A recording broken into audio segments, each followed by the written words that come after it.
Hello दोस्तों, मेरा नाम सचिन बहारिया। तो आप देख रहे हैं अपना YouTube channel Baharia study zone. तो दोस्तों, आज हम आप लोगों के लिए लेके आए हैं क्लास 9th चैप्टर 1। इसको आज हम समझने वाले हैं।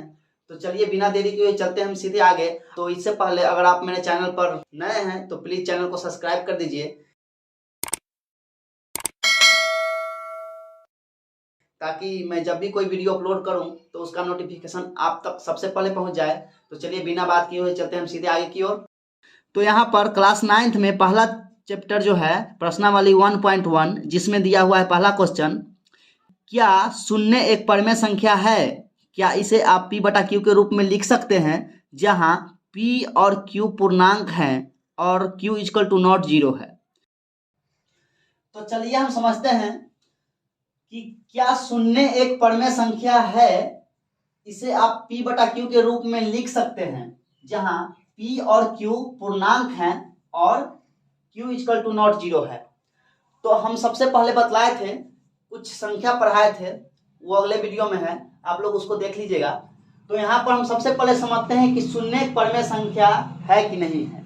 तो परमेय संख्या का परिभाषा होता है कि जिसे हम p बटा q के रूप में लिख सकते हैं और q equal to not zero होता है। ठीक है, तो उसी प्रकार से यहाँ पर पूछ रहा है कि क्या शून्य एक परमेय संख्या है। तो सबसे पहले हम समझते हैं कि शून्य एक परमेय संख्या है कि नहीं। तो देखिए, परमेय संख्या का जो परिभाषा होता है वो होता है p बटे q। ठीक है, p बटे q और जो q equal to not zero, यानी कि q हमारा जीरो नहीं होना चाहिए। ठीक है, लेकिन यहां पर हम देखिए कि शून्य है तो इसके बटा में हम एक लिख सकते हैं। ठीक है, इसके बटा में हम एक लिख सकते हैं, इसलिए ये क्या है, ये एक परमेय संख्या है। ठीक है, तो शून्य एक हमारा परमेय संख्या होता है, इसलिए हम इसका आंसर लिखेंगे कि हाँ, शून्य एक परमेय संख्या है। इसे हम p बटा q के रूप में लिख सकते हैं। यहाँ पर उदाहरण के तौर पर हम लिख देते हैं कि उदाहरण तो जैसे देखिए कि 0/1। ठीक है, यहाँ पर q को जीरो नहीं होना है। ठीक है, यानी कि जो हर और ये अंश है, तो यहाँ पर जो हर है उसको जीरो नहीं होना है। ठीक है, तो यहाँ पर देख लीजिए, ये तो हमारा जो जीरो है वो तो हमारा अंश है, हर तो हमारा एक है। जैसे हो गया 0/3,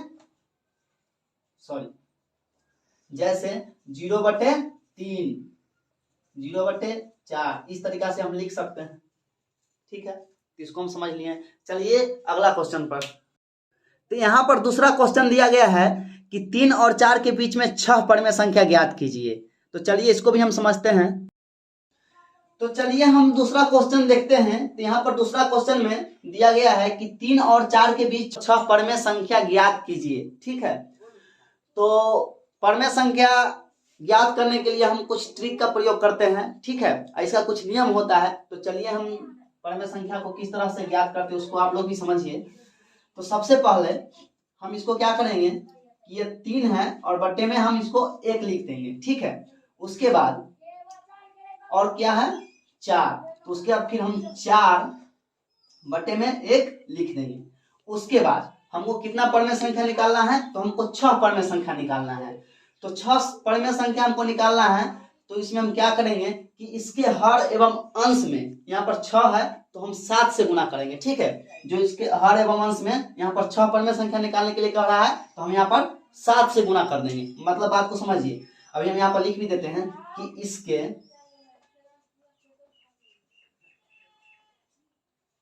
हर एवं अंश में, यानी कि 6 है तो 6 को हमको संख्या निकालना है, इसलिए हम यहाँ पर क्या करेंगे, 1 प्लस कर देंगे। हमारा कितना हो जाएगा 7। ठीक है, तो 7 से, ठीक है, 7 से गुना करने पर, 7 से गुना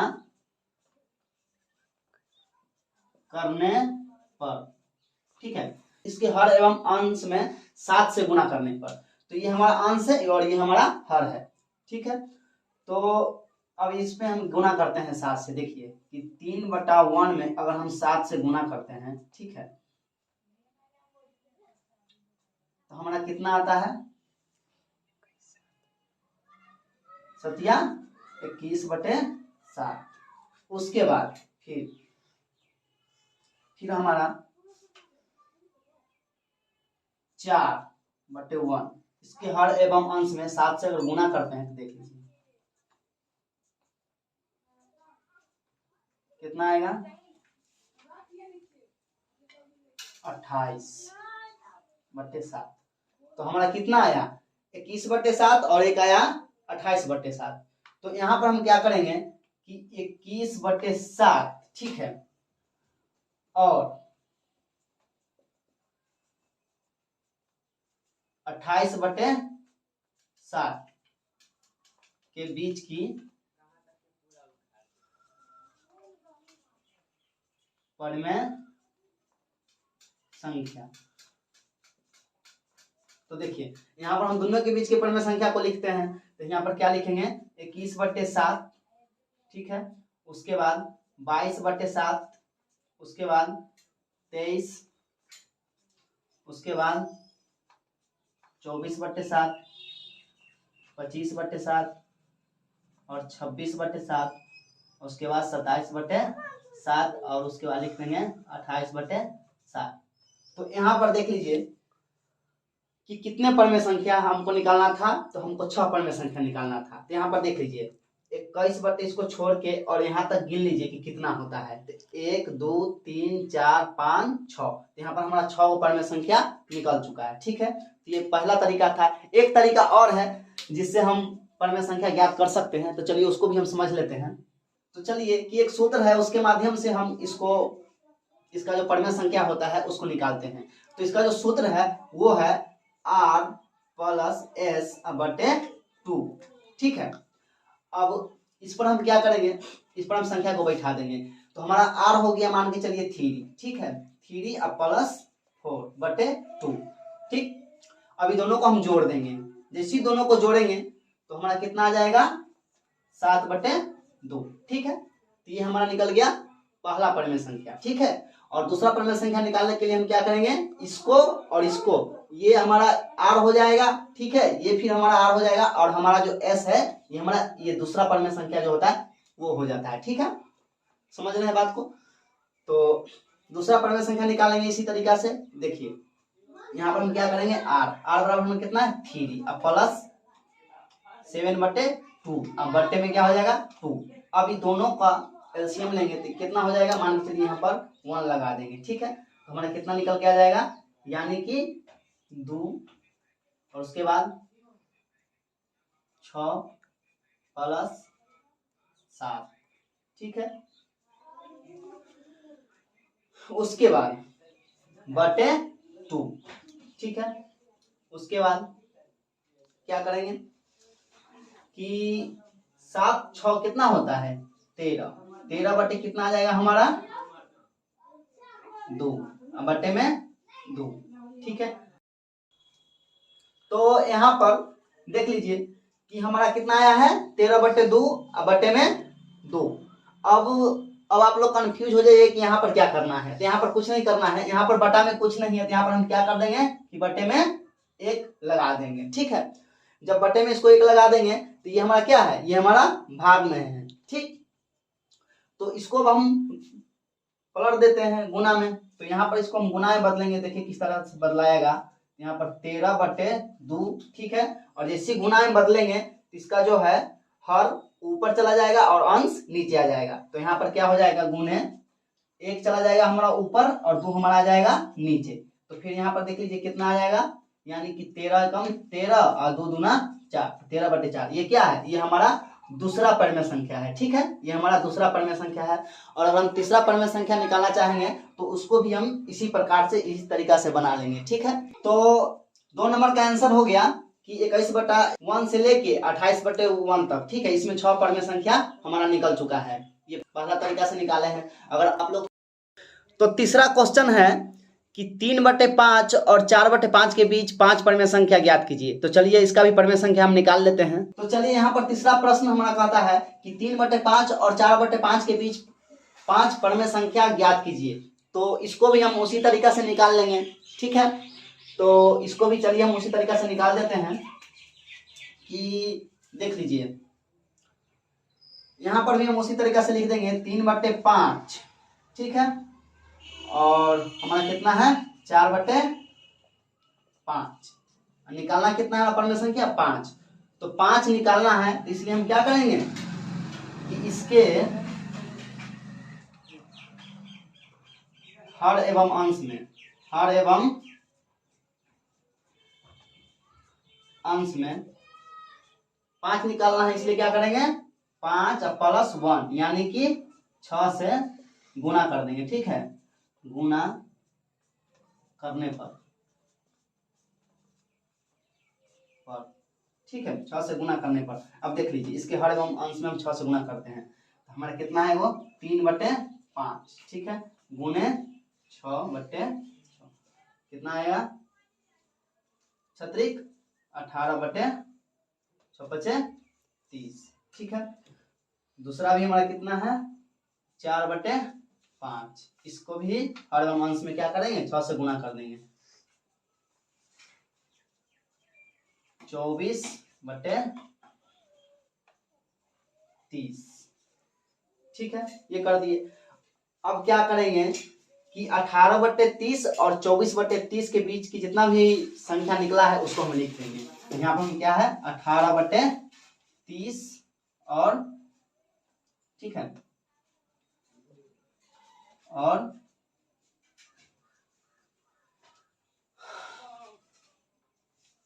24/30 के बीच की संख्या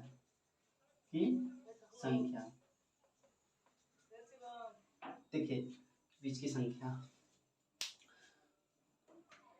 देखिए, यानी कि 18/30 और 24/30 के जो बीच की जो संख्या है कितना निकला है, तो 1 2 3 4 5। हमको निकालना कितना था 5 परिमेय संख्या, किसके किसके बीच 3/5 और 4/5 के बीच की जो इतना संख्या है, ये हमारा क्या हो जाएगा, हमारा आंसर हो जाएगा, ठीक है।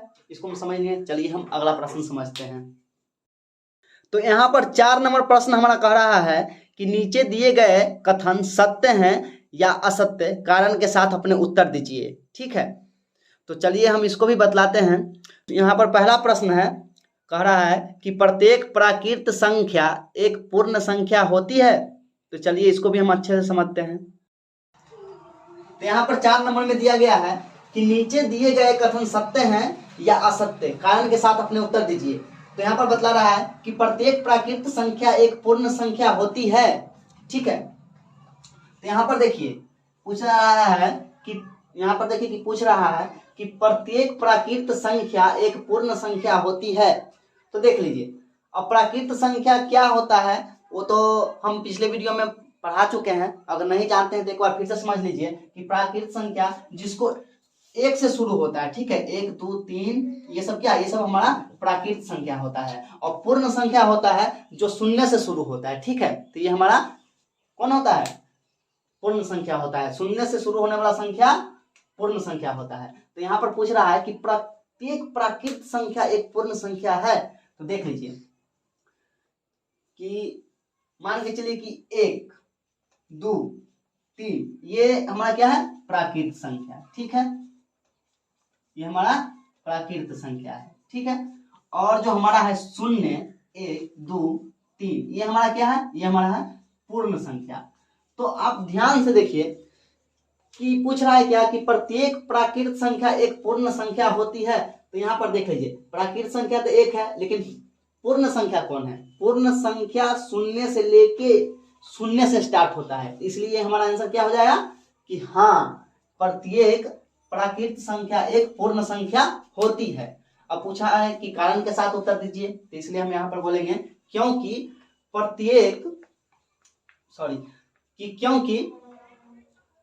जो प्राकृत संख्या है वो पूर्ण संख्या के संग्रह में आता है। देख लीजिए पूर्ण संख्या के संग्रह में नहीं आ रहा है 1, इसलिए प्राकृत संख्या इसलिए प्रत्येक प्राकृतिक संख्या हमारा पूर्ण संख्या होगा। ठीक है, तो उम्मीद करते हैं कि आप लोग समझ गए होंगे। तो इसका आंसर लिखेंगे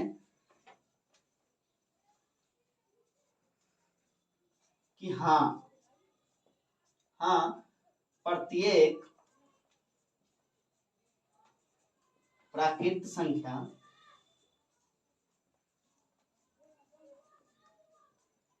एक पूर्ण संख्या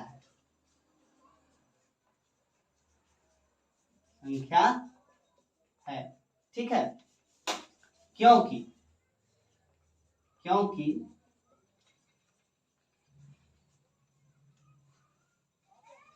यह पूर्ण संख्या के संग्रह में आता है, पूर्ण संख्या के संग्रह में आता है।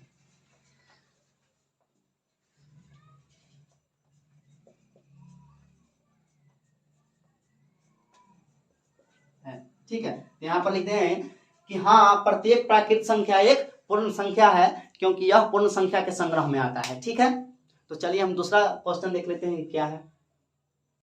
तो यहाँ पर दूसरा क्वेश्चन है कि प्रत्येक पूर्णांक एक पूर्ण संख्या होती है। तो चलिए इसको भी हम समझते हैं।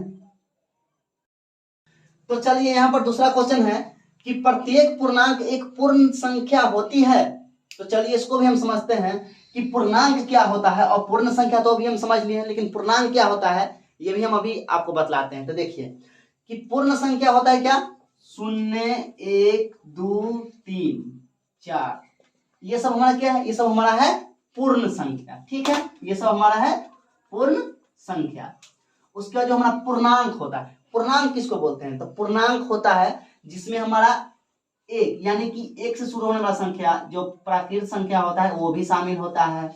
उसके बाद हमारा शून्य भी शामिल होता है जो एक पूर्ण संख्या भी इसमें हमारा क्या होता है, शामिल होता है। और इसमें जो ऋणात्मक वाला होता है वो भी शामिल होता है। ठीक है, यानी कि ऋणात्मक वाला कौन आ गया, -1, ये कौन सा है, ऋणात्मक का है। उसके बाद -2 ये भी आ जाता है। तो यहाँ पर देखिए कि प्रत्येक पूर्णांक जो हमारा है, प्रत्येक पूर्णांक क्या पूछ रहा है कि प्रत्येक पूर्णांक एक पूर्ण, जो प्रत्येक पूर्णांक है एक पूर्ण संख्या होती है। हम यहाँ पर क्या कहेंगे कि हम माइनस है, लेकिन यहाँ पर हमारा क्या हो जाता है कि नहीं, असत्य। ठीक है, यहाँ पर हमारा आंसर होगा असत्य, क्योंकि प्रत्येक पूर्णांक एक पूर्ण संख्या नहीं होती है। क्योंकि देखिए यहाँ पर क्वेश्चन क्या कर रहा था कि प्रत्येक पूर्णांक एक पूर्ण संख्या है। तो क्योंकि देखिए पूर्णांक जो होता है पूर्ण संख्या और ऋणात्मक दोनों के सहायता से बनाया जाता है। ठीक है, उसको हम पूर्णांक बोलते हैं। ठीक, तो इसलिए हमारा क्या हो जाएगा कि प्रत्येक पूर्णांक को एक पूर्ण संख्या बोलना गलत होगा, क्योंकि इसमें ऋणात्मक संख्या भी शामिल रहता है। ठीक है, इसलिए इसको हम असत्य कहेंगे। ठीक, तो इसका आंसर हो जाएगा असत्य। ठीक है, इसका आंसर हमारा हो गया असत्य, क्योंकि यहाँ पर प्रत्येक पूर्णांक एक पूर्ण संख्या नहीं है। ठीक है, उदाहरण के तौर पर यहाँ पर लिखें असत्य, क्योंकि प्रत्येक पूर्णांक पूर्ण संख्या नहीं है ना, प्रत्येक पूर्णांक पूर्ण संख्या नहीं है, क्योंकि नहीं। उदाहरण हम बताते हैं। उदाहरण के तौर पर 2, जो हमारा 2 है, देख लीजिए उदाहरण के तौर पर 2, ये क्या पूछ रहा है क्वेश्चन कि प्रत्येक पूर्णांक एक पूर्ण संख्या होती है। तो यहाँ पर देख लीजिए प्रत्येक पूर्णांक एक पूर्ण संख्या नहीं होती है। अब ये जो 2 है, ठीक है, ये 2 ये क्या है, ये हमारा पूर्ण संख्या का मतलब संग्रह है। ठीक है कि नहीं, इसलिए ये हमारा पूर्णांक नहीं है। ठीक है, ये हमारा सिर्फ पूर्ण संख्या है, ये हमारा पूर्णांक नहीं है। ठीक है, तो यहाँ पर हमारा जो तीसरा प्रश्न है वो है कि प्रत्येक परमेय संख्या एक पूर्ण संख्या होती है। तो चलिए इसको भी हम देख लेते हैं। तो चलिए यहाँ पर तीसरा प्रश्न है कि प्रत्येक परमेय संख्या एक पूर्ण संख्या होती है। तो देख लीजिए यहाँ पर परमेय संख्या आप लोग समझ में करते हैं कि क्या होता है, कि जिसे p/q के रूप में लिखा जाता है और q = नॉट 0 होता है, ये परमेय संख्या होता है। आप पूर्ण संख्या भी समझते हैं। तो यहाँ पर क्वेश्चन है कि प्रत्येक परमेय संख्या एक पूर्ण संख्या होती है। तो देख लीजिए कि यहाँ पर इसका आंसर होगा कि असत्य। इसका आंसर असत्य होगा, क्योंकि प्रत्येक परमेय संख्या एक पूर्ण संख्या नहीं हो सकती। उदाहरण के तौर पर हम बतलाते हैं कि देख लीजिए कि ये हमारा 1/ मान के चलिए 2 लिखे, ये हमारा कौन सा संख्या है, ये हमारा परमेय संख्या तो है लेकिन हमारा पूर्ण संख्या नहीं होगा, क्योंकि पूर्ण संख्या हमारा 0 से शुरू होता है। अगर हम इसमें अगर हम भाग देते हैं तो ये हमारा क्या होता है कि हमारा दशमलव में चला जाता है। इसमें अगर हम भाग देते हैं 1/2 में, अगर 2 से हम 1 में भाग देते हैं, चलिए भाग दे के देख लेते हैं, तो हमारा कितना आता है,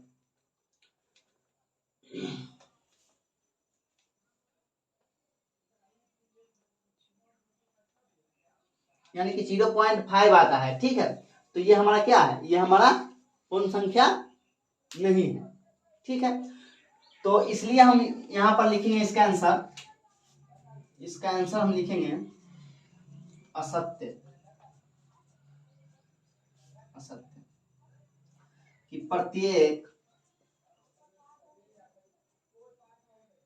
परमेय संख्या,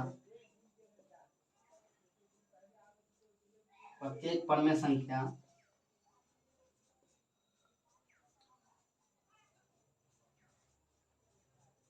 एक पूर्ण संख्या